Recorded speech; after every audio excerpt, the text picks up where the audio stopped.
I'm seriously trying to get a date with the girl on the internet.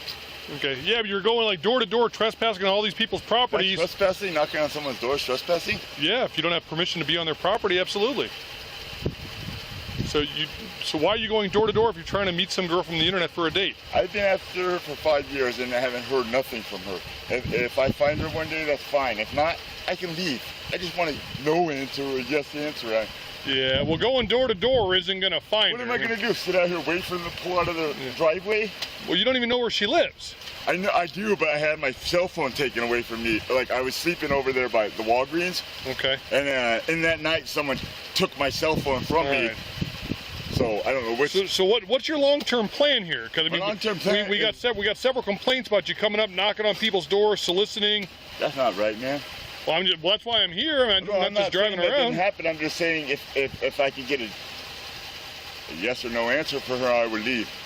You know. I'm gonna venture to say if you haven't found her yet, it's probably a no. How are you to say that, man? I don't know what address. Well, because you don't know where she lives. You don't even know who she is. From who? Are you from Oregon? I am from Oregon. Oh, you gotta take this guy in. Why? He's been harassing the 12-year-old daughter online. That's how old she is? Yeah. You're here to forbid me? Little children? My name is As Little Children. Oh, God. Oh, my God. The FBI is involved in it, so please. The FBI? You know what? All right, hey, stop talking to him. All right, step down here on the street, get off this property. All right, I'll be with you in a second, Yes, sir. thank you. Yeah. All right, so there's your answer. This girl you've been talking to is 12 years old. You're obviously an adult, so that conversation. Forbid them not. Hey, Forbid them not. she is 12 years old. That is her parent. He will forbid whatever he chooses. Am I clear on that? 12 is very old. I was looking for a 6-year-old. All right, that's disturbing. You know what? Holy and profane, I'm holy. And so is my church, the Church of I Am Christ. I am Christ. All right, what are you, you need to, what are you, homeless? What's your first name? My name is As Little Children. All right, what's your first name? My name is As Little Children. As Little Children? That is my full name. So your first name is As? My first name is As. Okay, is it A-Z-Z? As in, become as little children, or you will not enter the kingdom of heaven. All right, As that as. That's not making any sense whatsoever. Become as little children, or you will not enter the kingdom of heaven. That's what it is. Okay, Become as little children, or you will not enter the kingdom of heaven. So what is your government? Whatever you think is paying you, whoever you think is paying you, I can pay you more. Well, you're not paying me. I can pay you I'm more. a city employee. If it's money, that's fine. So what is if your? it's for diligency, Sir, I'm here for my woman. And if she does not want me, I will leave right now forever. Well, the Father has said that you are not wanted, so you should leave forever. Forbid them not. Forbid them not. Well, that's not your place to say that you're not welcome here. So what is your government name that you were given on your birth certificate or driver's license? My name is. You want my social security number? Sure. What's your first name? What's the name given to you by the government? Timothy. Timothy? And Timothy, what's the last name given to you by the government? Nielsen. Nielsen. Forbid them not. He's just highly educated. Forsake your. Apparently the Forsake subject's your been wife, your talking daughter. with a 12-year-old female at this residence. Forsake your sons, forsake your daughters, forsake your wives, forsake children. Do not forsake little children. I'm little children. And if you're an officer of the law, that's it. If you will die for Jesus, if you will die for Jesus, die for Jesus right now. If you want to have me taken in underneath the law, go ahead, because you want to fight for that badge right now, go ahead. I am the one Church of Christ who is Muslim and Christian, and we have the living God who has never died. Okay. And if you want to be on 14 headquarters. Do you need a social? Who will lose their life for Jesus Christ will find it. Who will lose their life for Jesus Christ will find it. I will lose my life for Christ any day. Okay. I bet you win it before me. I find it. Lose your life for Christ. Let me just walk out of here, man. Okay. So, well, I'm telling you that you're not to have any type of relationship. Okay, as little children, right? She's going to be old one day and die. So? Because I will live forever. And I will kill myself with that. I will kill myself. Okay. So are you making threats to harm yourself? No, I'm not. Are you sure? Because you just said I'll kill myself. Without her, I will die one day. Well, we're all going to die one day. Right. And I hope my day is soon. One church is all that's left. It's because God has never died. He's always living. He's a living God, and he has never died. He escaped that death. When he came back, and he was like crying. He said, "What you guys doing all sleeping? Let's go." That's God for you. And he drives the biggest ship around here. And they're going to be on the mast for me. Back mast, front mast. My 2 girls. Is there any other pocket? This is Jesus for you guys. This is Jesus. Huh? Can I get one date with her brother at least? Just to talk to me and let me go at ease? Just a date with her brother, please. Okay. Hello. We're going to take you off the aircraft. Yep, you're going to have to get off the aircraft, Yeah, okay? and you're out there, Yep. and I compliment you in that way. But she's a representative of the aircraft. They don't want you flying on their plane today, okay? So you're going to have to get off After the they made aircraft. us wait and wait and wait. Yep, that's the way it is. But right now, I'm going to And need you... that's fine, and I will respect that. Okay, so I'm going to need you to grab your bag and just And step I did off not the do aircraft. anything, actually. Disrespect. We'll talk about it outside. Disruptive, besides speak my mind. Okay. And you know what? I live in America, and that's what America's about. Calm down. No, you know Listen that. to me. Grab your bag. You know that. You know that. Give me another unit on the plane, please. If you are ever going to put your hands on Grab me. your bag. No, I will grab my bag, but you don't want to sit here and say what I'm saying. Listen, no one's And going to if put their hands on you unless all you right, have to. yeah, you Grab won't. your bag and just step off you the won't. Okay, but I need you to get up. No. You Okay? need me to get up? You may need me to get up, but you know what I feel my need to do as a person?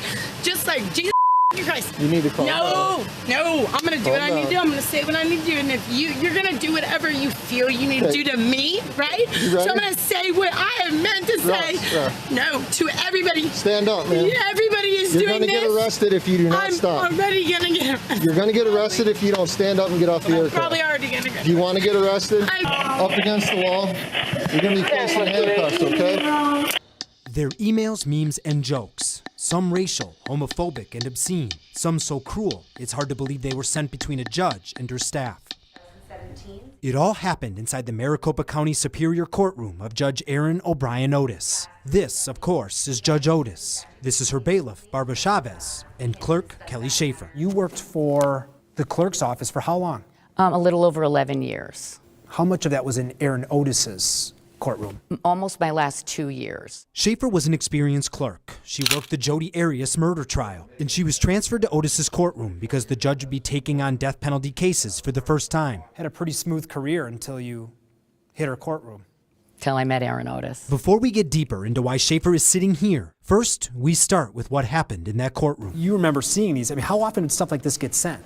Almost daily. Really? Just Yes. like you're in a hearing and just these would pop up. Yes. We obtained messages from late 2017 through 2018, then pulled courtroom video to see what was going on as they were sent. So there's one, and I'm just going to get it out of the way because it's maybe the worst. It's got no subject line, so you have no idea what you're about to open. Yes. I even got it highlighted here with a Post-it. It came during a jury selection in September 2017. Are there any jurors who have any physical conditions or illnesses that would make it difficult to sit through a trial of this length? We're changing the voice of the woman you're about to hear. My condition is embarrassing. I don't really want to. Okay, you want to talk in private?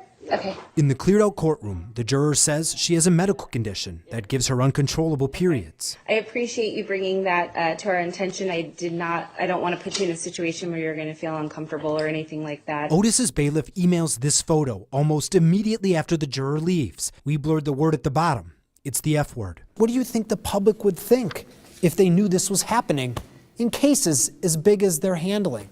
I would hope they would be disgusted by it. By big cases. Then you must impose the death penalty. We mean murders and death penalty trials, like the State v. John Allen. He's one of multiple family members convicted of first-degree murder after they put 10-year-old Amy Deal in a footlocker. He had the only key. And at this moment in trial, the bailiff emails a pair of photos to Otis, comparing the defendant and his family to characters in movies. First, cannibals from The Hills Have Eyes. Then, Chucky. ABC 15 obtained many examples in many cases. Sexist, racist? Yes.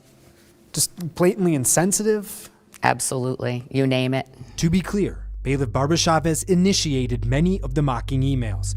But here's one first sent by Judge Otis about a defense attorney. Subject line, pants. Quote, not for trial or even ever. Otis again emails her bailiff a minute later. You can see all the cellulite on her butt. The bailiff then sends this picture you've been looking at, but we added the black box because the original image is just too graphic for TV news. We're not going to show video of the defense attorney, but this is Otis's expression moments after the photo is emailed. Jurors, defendants, their families, attorneys, even presiding judges, all targets. Nobody was off limits. And Aaron Otis would even say, because at one point they took these memes, they printed them out, they laminated them, and they hung them on the wall in the division. So when you walked into the judge's division, there was a whole wall. Well, they made like a collage Oh of... yeah, absolutely. It was a collage on the wall. And then finally the court reporter went out and bought a little photo album book, and we were like, please take them off the wall and put them in your hate book. So they did. They had a hate book. Hate book? A hate book, yeah. Is that what they called it? That's what I called it. Okay. That's what I mean. Hurry. Nobody can touch us. Nobody's gonna touch us. Nobody can touch us. What's going on? Nobody can touch us. Okay. Nobody can touch us. Nobody can touch us. Nobody can touch us. Okay. Nobody can touch us. Do you need to go to the hospital? Nobody can touch us. No, I do not. I'm perfectly fine. Okay. Rewind that. I am well. Okay. Well, they would not like you in the store anymore, so you need to leave. I will as soon as I get what's rightfully mine. And what's that? $200. For what? For me. I'm actually worth more than that. I'm negotiating with you right now. Okay. We're not negotiating anything. Oh, yes, we are. No, I don't owe you anything. Oh, yes, you do. Okay, what do I owe you? Your whole life, if you want to ask. Okay. Okay, so Rescue's going to come check you out. They're going to tell you I'm fine. Okay, and that's fine. They're going to tell you that I'm well. Okay. And then we're gonna have you leave the store. Back up from me. Back up from me. Back up. Now, back up. Back up. Not even don't step it up. Get back! I will pepper spray you. Back up. Now. Back It's up! not gonna hurt me. It's not gonna hurt me. I am God. My people run this universe. I am a goddess. My people run this universe. Okay. You're not gonna do nothing to me. Okay, you're not going to do nothing to me. You need to leave. You're going to bow down to me, I say. You're going to bow down to me, I say. You're going to bow down to me, I say. Go on ahead and lock me up. I'm still not going to sit down, and I'm still not going to be quiet. Do what you please. You need to leave right now. No, I will not. All right. Give me my $200. I am now telling you to leave, or you're getting arrested for trespassing after warning. That's fine. I don't want to be here anyways. Okay, then I just want what's mine. Leave. No. Leave. No. Now. No. Okay. You're going to jail, so. No, I'm not. Yes, you are. No, I'm not. Yep. No, I'm not. You are. No, I'm not. Yes, you are. No, I'm not. Okay. Huh. I'm going to show you I'm going to show you better than I can tell you. Okay. I'm going to show you better than I can tell you. Okay. I'm going to show you better than I can tell you. Back I'm going to show you. Back up from me. You better not touch me. You better back up from me. me. You better not touch me. Back up. You better not touch me. Back up. You better not touch me. Back up! You better not touch me. You better not touch me. Oh, that's fine. Oh, hands. Give me your hand. God help me, God! Now she's fighting me. God help me, God! God help me, God! God help me, God! God help me, God! God help me, God! Get God help me, God! God help me, God! God help me, God! God help me, God! Back up! Back up! Back up! Back up! Back up! That's my car again. My dog's gonna kill you in a minute. He'd just stabbed his neighbour, and Jason King was at his victim's door. Now he's at the front door. Their 999 call reveals fears of another attack. He's out the front door, he's got the knife, and he says he's coming for me. Kill, Rocco. King was in a dispute with them over a broken window. Kill. 55-year-old Jason King has been sentenced to 9 years in prison. He'd started his attack on an evening in May last year. Having tried to shoot the responding police from a window, he chased them down a residential street. He was grinning, the police said, while firing a crossbow at them. He's out with the road! I think he shot me. One officer is shot, but has to keep running. Guys, get back in your house. He's got a crossbow. The attack continued in an area where children were playing. Kid, I need you to move. Now! Move! Now! Move, move, move. Move, move, move! Right, get into a house. Get into that house now, sir! I can hear the mechanism of the crossbow going off again behind me, still trying to take shots at me. And we're clearing people out of the way. I can feel blood running down the back of my leg, but I don't know how serious the injury is, so I'm just running and running, clearing people, you know, giving people instructions. With an officer hit, the K9 unit is called in. Until the dog becomes a target too. No! Gun! 5'9", yeah, he tried to shoot the dog. It took an armed officer to intervene. Oh, please stay still! Stay still! He took one accurate, non-lethal shot.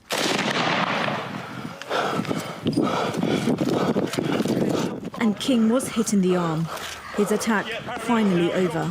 The biggest thing for me, as I recall, is the In our videos, we have shown that James White repeatedly flashes and displays the El Diablo hand sign, which is also known as the Devil's Horns. The El Diablo hand sign, or the Devil's Horns, looks like this. This is a picture of Anton LaVey, the founder of the quote Church of Satan, giving the Devil's Horns hand sign. James White has displayed this symbol many times, far more times than anyone I've ever seen. In my opinion, there's an obvious reason he does it.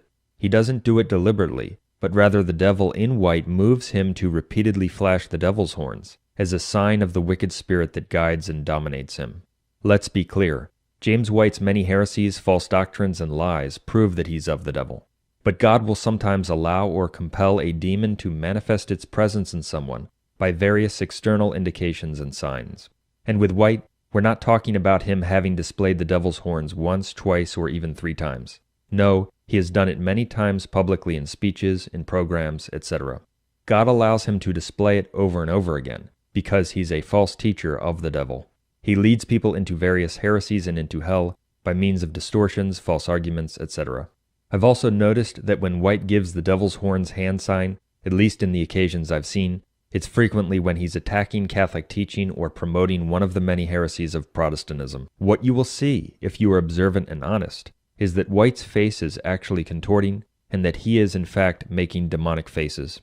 He does this many times in the debate, especially when he begins to attack the truth that infants should be baptized. To get the full picture, one should carefully view all the clips I'm going to cover. Here's the first clip we will consider. And he, the jailer, took them that very hour of the night and washed their wounds, and immediately he was baptized, he and all his household. Did you see that? Let's play that again.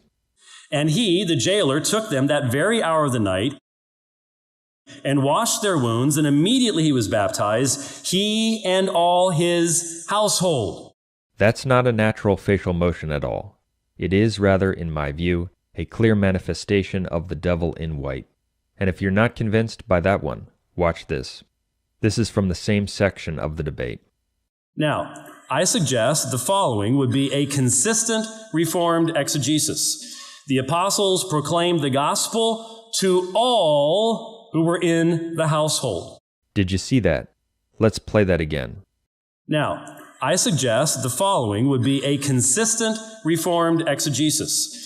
The apostles proclaimed the gospel to all who were in the household. He's clearly making demonic faces. There's no question about it. That's the face of anti-Catholicism, the devil.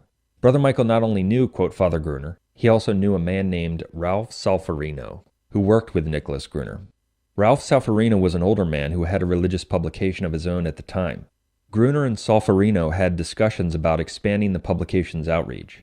However, as part of the agreement, Solferino apparently had to cede some form of the control of the publication to Nicholas Gruner. Solferino was willing to do so because he thought highly of Gruner. However, after some time, Solferino became so frustrated by the situation and Gruner's demands that he resigned from any work with Gruner. Solferino sent out a letter explaining the situation, and he decided to start his own new publication instead, one that would again be free of Gruner's interference. Well, guess what happened? The quote gentle Gruner decided to viciously sue Ralph Solferino, an older man who didn't have much money and who laid tile for a living. The lawsuit was crippling for Solferino, but not for Nicholas Gruner, of course, whose organization was incredibly well funded. In fact, at a conference in 1992, Gruner openly stated that his organization took in millions of dollars every year. Crushed by Gruner's legal assault, Solferino contacted people hoping that they might convince Gruner to relent. Gruner would not relent. When Gruner was asked by Father Paul Trinchard why he sued Ralph Solferino, or if he would drop the suit against him, Gruner told Father Paul Trinchard that Ralph Solferino is, quote, competition. Father Trinchard told Brother Michael Diamond that Gruner said this to him. Gruner wanted to shut down his competition, and he deemed Solferino's publication to be just that. Gruner was not, quote, gentle, but ruthless when it came to his operation. By the end of this ordeal, Solferino, who originally thought very highly of Gruner, told Brother Michael that his opinion of Gruner had totally changed. Solferino said that Nicholas Gruner was, in his view, totally evil. It's also very interesting that almost every time Nicholas Gruner spoke or was pictured, the right side of his face was distorted in an unnatural way. Now, it's possible to catch almost any speaker with an unflattering expression on occasion, but that's not what we're talking about here. For Gruner's mouth was almost always slanted upwards in an unnatural way. You can't miss it. We believe that this was definitely a manifestation of an unclean and demonic spirit that dominated Nicholas Gruner for many years. Don't be shocked by this, for Nicholas Gruner was a major false prophet who kept countless souls in the counterchurch. He was extremely deceptive because he combined a large amount of truth with his spiritually deadly conclusions. After we pointed out Gruner's facial issue in our article, someone wrote to us, apparently in an attempt to defend Gruner, and stated that Gruner had Bell's palsy. To our knowledge, Gruner never publicly admitted to having Bell's palsy. However, even if Gruner did have Bell's palsy is a condition that frequently afflicts people who seek out, quote, deliverance ministries. In other words, it's something common among people with demonic problems. The cause of Bell's palsy is a mystery. We are not saying that everyone who has some kind of facial issue or distortion is possessed. But in Gruner's case, we definitely believe that his constant facial distortion, that is, the way the right side of his mouth would always slant upwards in an unnatural way, was the manifestation of the evil spirit that dominated him. God arranged it so that Gruner would constantly speak with a severely crooked mouth, because he was such an important false prophet to the devil. He played a huge role in neutralizing and misdirecting large numbers of people who were interested in Catholic tradition by keeping their hope in the Vatican II sect and in the anti-popes, especially anti-pope John Paul II. Imagine if someone had a religious show, and he began each episode by saying, quote, welcome, I will now draw you into my spiritual plane, and then he waved a wand in the air. You would probably conclude that an occultist, or a wizard, or a magician had just attempted to cast a spell on you. Well, that's essentially what Michael Voris does to begin every episode of his show. In the following clips, notice the vigor with which he is attempting to spin you into his vortex.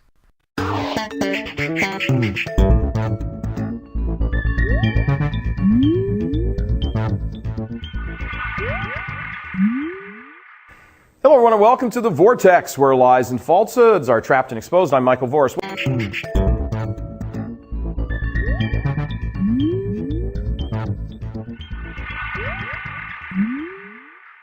Hello everyone and welcome to The Vortex, where lies and falsehoods are trapped and exposed. I'm Michael Voris.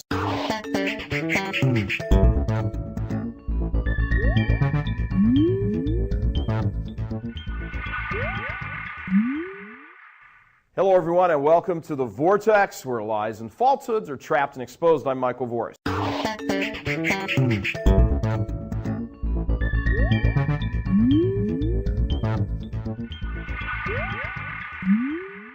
Hello everyone and welcome to The Vortex, where lies and falsehoods are trapped and exposed. I'm Michael Voris. A magic circle is the place occultists enter to cast spells. They make a circle, and they believe that making a circle and entering into it enables them to transcend the physical world, to invoke demons, and to bring about spells. In every episode of his show, Michael Voris makes a circle with his pencil in order to welcome people into his vortex. He doesn't use the pencil for almost anything else except to, like a wand, usher people into the vortex. Jimmy Page, the Satanist and guitarist for the band Led Zeppelin, was a practitioner of the occult. He conducted satanic rituals on stage. As part of his satanic ritual, He used a violin bow as a wand in order to point around in all directions. A vortex is a whirling mass of fluid or air. The vortex of which Voris speaks is not a naturally occurring one. It's something else. I will now reveal that for most of my years in my 30s, confused about my own sexuality, I lived a life of live-in relationships with homosexual men. From the outside, I lived the lifestyle and contributed to scandal in addition to the sexual sins. On the inside, I was deeply conflicted about all of it. In a large portion of my 20s, I also had frequent sexual liaisons with both adult men and adult women. There are some very, very ugly truths from my past that I, for essentially 62 years, have avoided facing because I didn't want to. I wanted them resolved, but I understand that touching that pain is going to be a very horrible thing. There are things I have to go away and address and work on.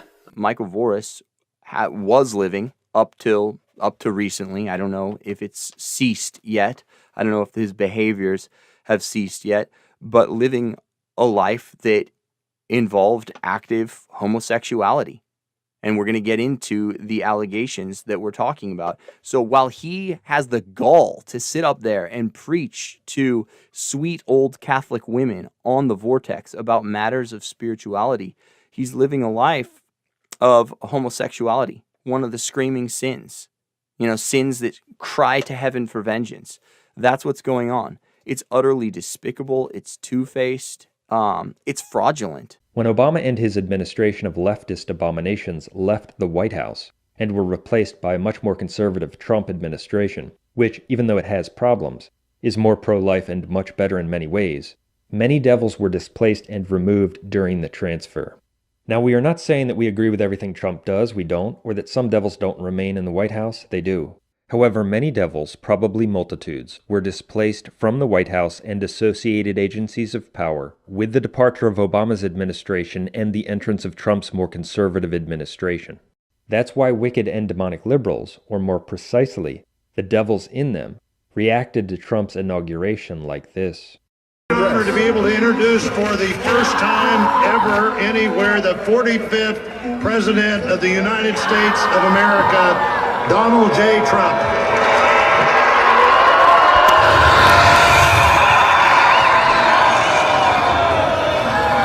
On the shoulder. You adjust the microphone as you told, man. Hands on the lectern.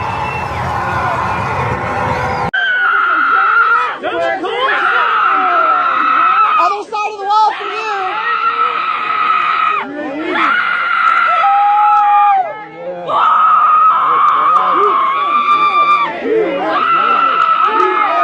In our view, that was a real example of an outburst from a devil who is furious that many devils have been displaced from the White House and associated agencies with Obama's departure.